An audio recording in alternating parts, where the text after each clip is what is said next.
Hi, Shan Steve of Krav Maga Martial Arts here, and I am going to come to you with today's meditations on mastery. I think it's going to be a pretty powerful one. It's certainly going to be a bit more courageous than some that I've done, in the sense that some of the stuff that I'll talk about will be controversial to some.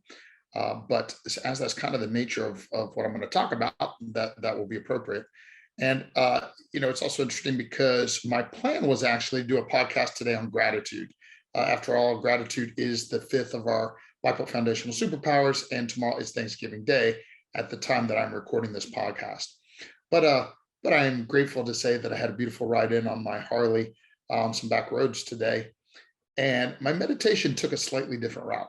So it brought me to the place where I wanted to unravel that and share my thoughts with you here today. And I hope that they will be useful to you.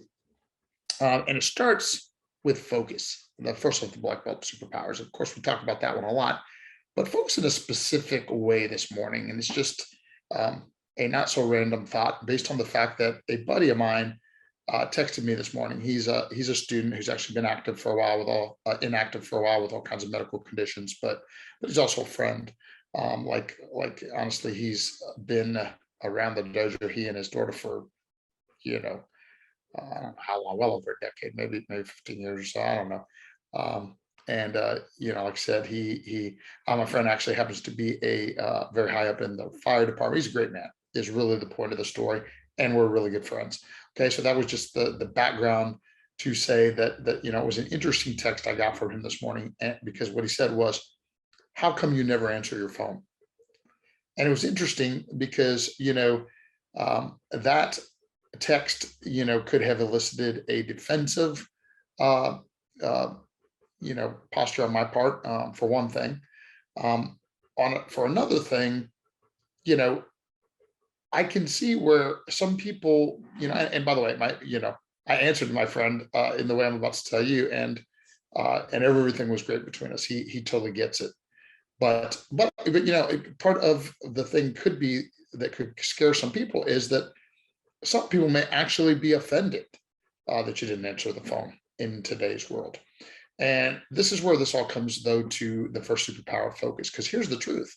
I very, very often, in fact, more than not, have my phone on Do Not Disturb. And the reason for that is because I believe I'm focusing wherever you are at. So, for example, when my friend apparently attempted to call me this morning, I was on coffee time with my wife.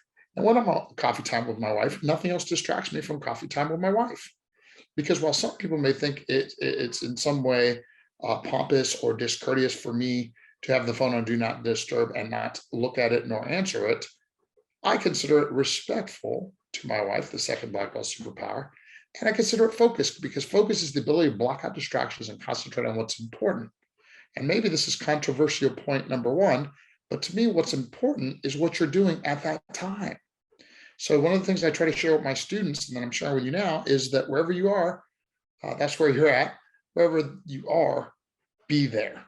So what that means is when I am working, I am working. Right now, I'm locked in my dojo because I'm doing this podcast. Somebody comes to my door, they won't be able to get me, and they call, they won't be able to get me, because this is what I'm focused on. If I'm with my wife, I'm focused with her. If I'm with my son, I'm focused with him. If I'm with my grandson, I'm focused with him. I believe it's a very powerful way to be. And like I said, controversial, though, because we live in a distracted world where most people choose to be distracted. Notifications and, not even from important things like we're talking about, like a friend giving you a call, or even my wife giving me a call, or even my mother giving me a call. Those are all important things. They're just not the most important thing at that moment.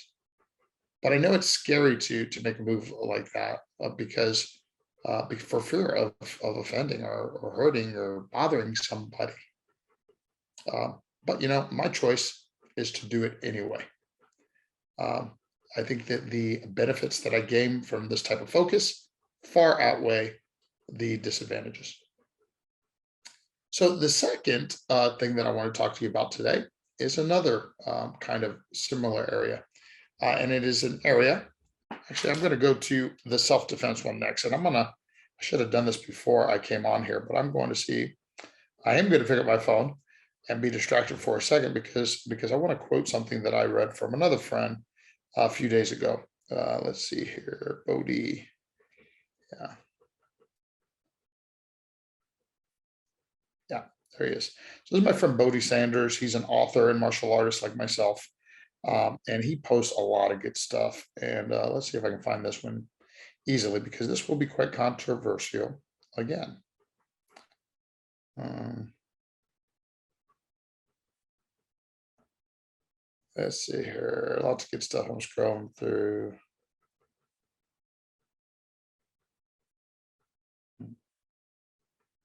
Ah, he's been active since the last one that I look at. Okay, so thanks for your patience. I hope this is okay. Um,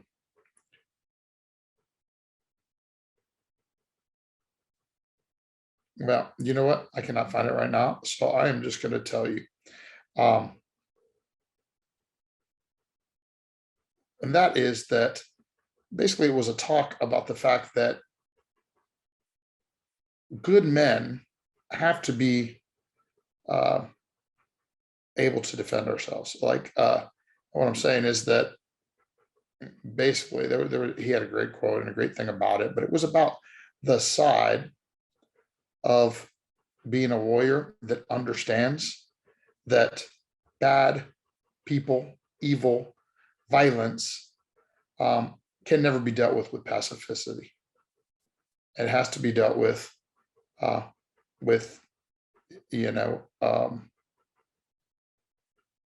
with similar or stronger aggression. And again, lots and lots of good stuff. And Bodhi, like me, believes in a lot of other stuff.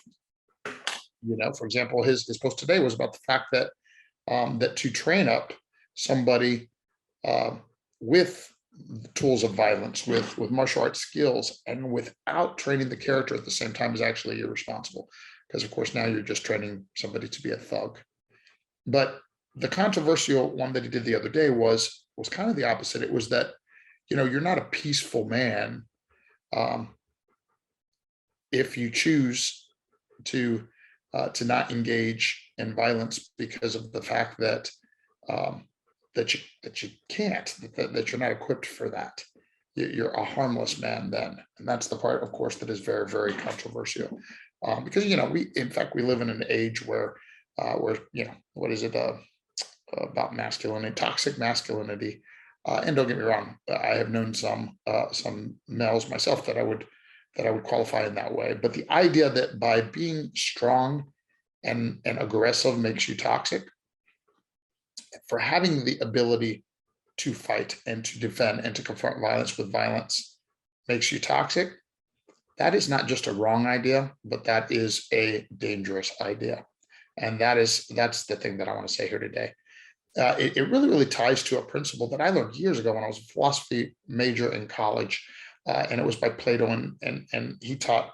Actually, it was Aristotle. I think it was Aristotle in the Nicomachean Ethics when he said that all virtues are actually the mean between two extremes, and the this is no exception. And here's what I mean. On the one extreme, of course, is a man who is physical, who is strong, who has the ability to be dangerous, and who is irresponsible with that, who fights easily, who is a bully, who treats other people with an aggressive or abusive streak, a disrespectful way. All of these things, of course, are wrong and not truly the way of the warrior. On the other hand, however, it's a terrible mistake if we do not prepare ourselves to be able to defend ourselves, the people that we love, and to stand up for the things that are right. So the mean between the two extremes, the thing that we call courage, is somewhere between those two extremes. And it's based on, well, courage is actually the mean between foolhardiness, right, and cowardice. So that's actually a slightly different discussion. Right now, I'm just talking about the actual ability to be violent. And I'm saying there needs to be a balance between the two where a man or a woman can be confident that they have the ability to defend themselves and those that they love in any situation. and yet keep that guarded. The you know the We, in fact, at the end in our black belt creed, we do the sign of the warrior. You can't see if you're only listening to this audio, but the sign of the warrior is a fist. And I tell students that on the way to becoming black belts, they're going to become sufficiently powerful to be dangerous. And then the other hand, the left hand, we hold up like this, and on the way to black belt, it goes up against the fist. Later, as a black belt, it covers the fist. And I say that's because, by the time you're sufficiently dangerous or sufficiently powerful to be dangerous, you'll also be sufficiently wise not to be. That's the sign of the scholar.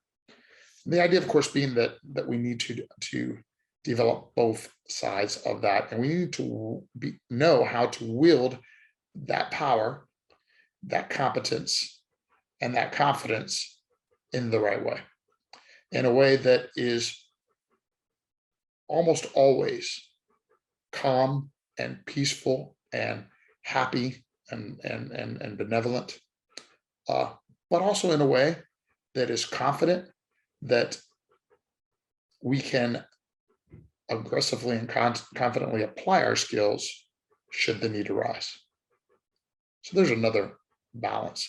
And it's interesting that I spoke of courage before I intended to, because the third thing, believe it or not, that was in my meditation I want to talk about today, these are going to seem randomly disjointed until I get to the punchline, is salvation. Because, today's my mother's birthday. And on my meditation, I was thinking about how that saint of a woman prayed for me for many, many years, when I really needed it, and when I didn't realize that I needed Christ, that I needed salvation in my life. And I'll tell you, the coming to salvation requires courage. And today I was thinking about, from a post-salvation perspective, and I'll explain that in a second. But the courage coming to Christ, I'll remember, because I was a philosophy major and an intellectual, so I was too smart, I thought, to believe in God. I was actually at that moment in my life, I was an atheist.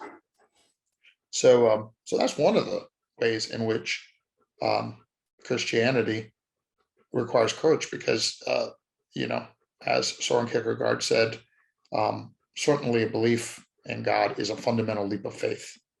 It's a subjective experience, not an objective discussion, to even believe in God, and certainly to believe in the saving power of Christ, as I do. But there are other reasons why it takes courage, because you wonder what other people will think. That's the same thing as putting your phone on do not disturb, but on a much more serious issue, like, what will people think if I do this? What will people think not only if I make this leap of faith, and I believe that I need salvation, and then I choose to accept it, but then to even share it, like I did in my book. I it's very clear that I'm a Christian, and I speak of it now. Now, I never ever will try to impose my will on others, by the way, to be clear. I happen to have made this decision and have this belief in my life, and I'm very, very grateful for it. But I also have great friends and students that are Jewish, Muslim, atheists, and I love and respect every one of them. Respect being our second black belt superpower, and we have to respect one another's free will to choose. The truth of the matter, of course, is that no one can ever come to such a decision by the words of someone else, but only by by Christ Himself, by the saving power. Seeds can be planted, but it's not our responsibility to bring somebody to Christ. And then, honestly, the second part of the meditation, as pertains to salvation, that I was thinking is, it takes courage to accept the fact that even once you're saved, it's not done. That the act of sanctification is a lifelong process.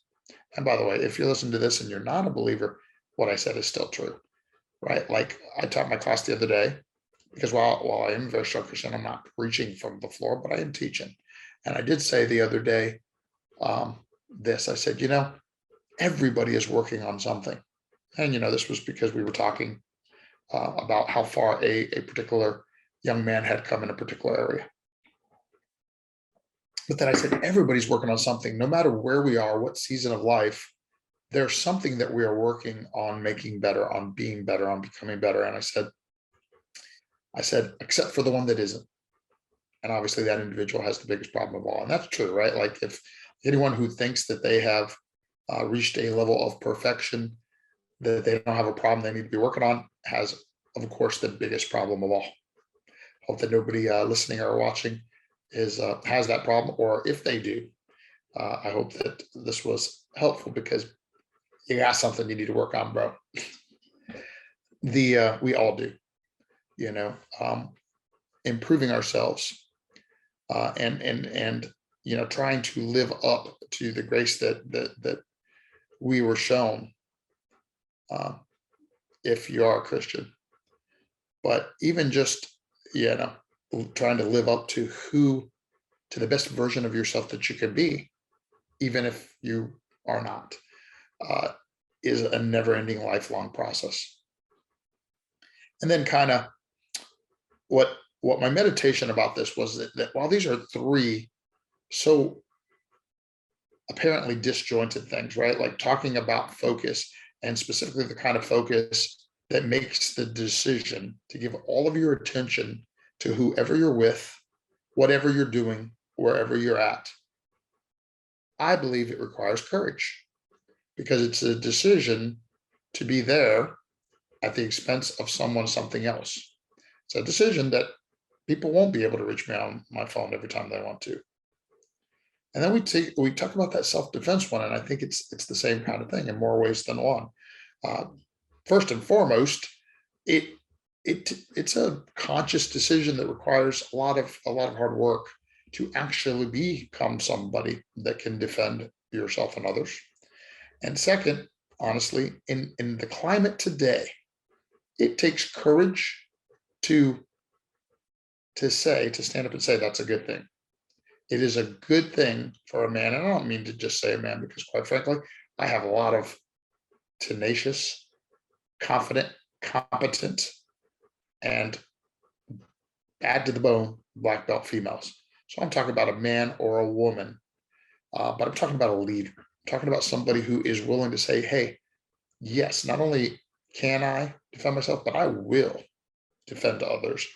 And the ability and the right, and in fact, the responsibility for us to do that, to be individuals who are not hoping and praying and putting our safety in the hands of the government or the police or some other outside force. The fact that we have warriors willing to go to war, that we have servants willing to go protect us as police officers every day, that all of these things, that these are good and noble things. In today's climate, it takes courage just to say that. And then, of course, I was talking about the courage that it takes, to be saved, and or the courage that it takes to live in a state of salvation. Because, like I said, every time we fell, then we feel like, oh, not good enough. We have to remind ourselves that's why we had a Savior in the first place. But the point of the message is, these are just three random and seemingly unrelated times. And each and every one of you, I can, of course, continue and give another 10 examples right now if I wanted to. And each and every one of you has one popping into your mind right now.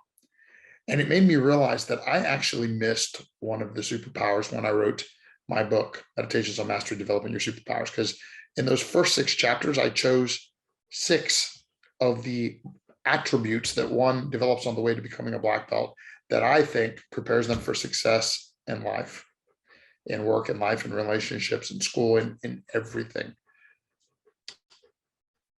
But I missed one of the most important at all, that all of my black belts do develop along the way, and that all of us need to develop. Not just develop, but exercise. That's courage. I do have it as one of the 4 C's on our values, but courage is one of them. But it needs to be one of the black belt superpowers. I think I'm going to add it as superpower 7. I'll probably talk about it in the next book, and add it to our posters and our discussions of of the black belt superpowers. It'll be number 7. So there are 7 after all. In the book, there's the 6 superpowers, and the chapter 7 is about the individual discovering and then developing their own unique purpose and calling in life. And oh, by the way, how appropriate that, because that one is about figuring out your own calling, applying the other foundational superpowers, and then you probably have some special superpowers that God has given you in order to fulfill your unique purpose. But it's appropriate that number 7 is going to be courage now, because I tell you that chapter 7 about living your own calling, that takes a lot of courage too. So there we do have one more important example. Point of the story, of course, is that courage is one of those attributes that allows us to be effective with all of the others. It takes courage to exercise focus. It takes courage to give and demand respect. It takes courage to invoke and exercise discipline in our lives, and to, once again, demand similar from those that we engage with, those that we work with. Confidence, of course, that is interrelated with, because the more confident you become, the more courageous you can also be. And it takes courage even to show gratitude, and it takes courage. Vision and courage would be related in the way that I talked about with chapter 7, right? Like whatever our vision is, we know that if it's a big enough one, if it's a big, hairy, audacious goal, if we have an impactful vision in our life, for our own life, and most importantly, for the well-being of others, that it will be hard, that there will be times that you want to quit. So there will be many, many opportunities to display courage. Courage just is a superpower. It's a great one. Now, listen, I am excited we unraveled that together. I hope that this podcast was useful to you. Obviously, a little less organized than I usually come, but all I wanted to do was share my thoughts, see what you think, and begin this new this next thought process as I add courage as one of our 7 black belt superpowers to everything that we do. Listen, if this podcast is we've done a bunch of them now, so you can subscribe on Apple. You can subscribe on Spotify. I don't know if it ever got up on the Droid thing, but you can, of course, always find all of the podcasts at TampaKravMaga.com as well. Tampa, KravMaga.com. You can also follow Krav Maga Martial Arts on Facebook. You can follow, if you like my kind of philosophy bent, I have a Facebook page specifically for that as well that I call Meditations on Mastery. All of that, you can email me at shihansteve@TampaKravMaga.com. Or, of course, if you're one of my students, you can just talk to me the next time you're in. We will be here today, and then we will be taking Thanksgiving off with the family, like all of you will be doing. So happy Thanksgiving. I know that supposedly that makes this podcast not evergreen, but it's good for you guys right now. And I don't think the people listening to it a few years from now care that I told you happy Thanksgiving. So, hey, peace and God bless. I hope this was good for you guys. And I look forward to hearing from you, talking to you, seeing you soon.